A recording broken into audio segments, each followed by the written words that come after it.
কি ধরনের আমরা স্প্রে করলে এই অল্টারনারিয়া থেকে আমরা মুক্ত পাবো এবং কি স্প্রে করতে পারি।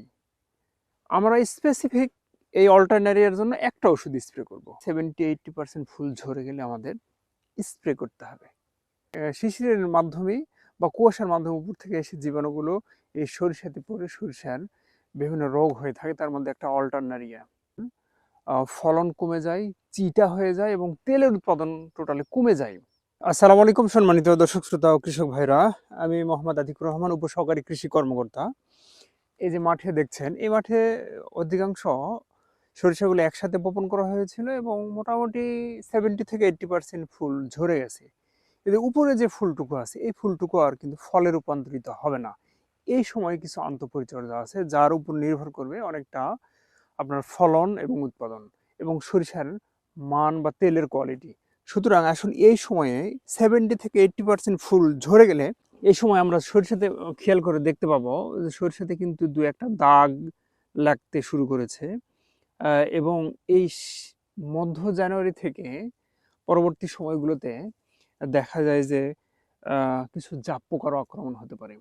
কিন্তু এই শেষ সময়ে শৈত্যপ্রবাহের কারণে কিছু জীবাণু শিশিরের মাধ্যমে বা কুয়াশার মাধ্যমে উপর থেকে এসে জীবাণুগুলো এই সরিষাতে পড়ে সরিষার বিভিন্ন রোগ হয়ে থাকে, তার মধ্যে একটা অল্টারনারিয়া।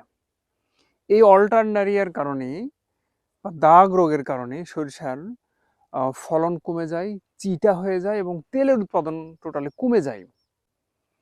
এই অল্টারনারিয়া থেকে রক্ষা পাওয়ার জন্য আমাদের এই 70-80% ফুল ঝরে গেলে আমাদের স্প্রে করতে হবে। কি ধরনের আমরা স্প্রে করলে এই অল্টারনারিয়া থেকে আমরা মুক্ত পাবো এবং কি স্প্রে করতে পারি। আমরা স্পেসিফিক এই অল্টারনারিয়ার জন্য একটা ওষুধ স্প্রে করব।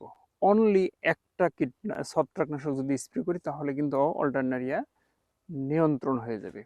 তবে অবশ্যই মনে রাখতে হবে, সরিষা, পেঁয়াজ, রসুন এগুলোতে স্প্রে করার সময় আমরা স্টিকার যেমন বুস্টআপ, ম্যাজিক ড্রপ, হোয়াইট কোড এই ধরনের অথবা শ্যাম্পু মিশিয়ে প্রতি ট্যাঙ্কিতে, অর্থাৎ 15-20 লিটার জার্কিং বা ট্যাঙ্কিতে 3-4টা 2 টাকা দামি মিনিমাম শ্যাম্পু মিশিয়ে আমরা স্প্রে দিব। তো এখন আসি এই কি স্প্রে এখানে করতে পারি। মূলত সরিষার জন্য যে অল্টারনারিয়া রোগটা হয় এর জন্য আমরা ইপ্রোডিয়ন গ্রুপের যে ওষুধগুলো আছে যেমন রোভরাল, নেকব্লস, হেপ্রোডিয়ন এই ধরনের, কিংবা ইপ্রোডিয়ন প্লাস কার্বেন্ডাজিম কম্বিনেশন যে কীটনাশক ছত্রাকনাশকগুলো আছে এগুলো আমরা স্প্রে করতে পারি। এগুলো বাদে অন্যান্য যে ছত্রাকনাশকগুলো আছে এগুলো অত ভালো কাজ করে না, করে সেগুলোও করে, তবে এই কম্বিনেশনটা সরিষার জন্য বেশ ভালো কাজ করে। আমি দুই সাইডে আমার চিত্রে দেখানো ছবিগুলো দেখেন, একটা শুধু ইপ্রোডিয়ন 50% আর একটা 25% ইপ্রোডিয়ন এবং 25% কার্বেন্ডাজিম কম্বিনেশন। এই দুই পাশের দুই চিত্রে দেখানো যে কোনো ছত্রাকনাশক আপনি বাজার থেকে নিয়ে স্প্রে করতে পারেন।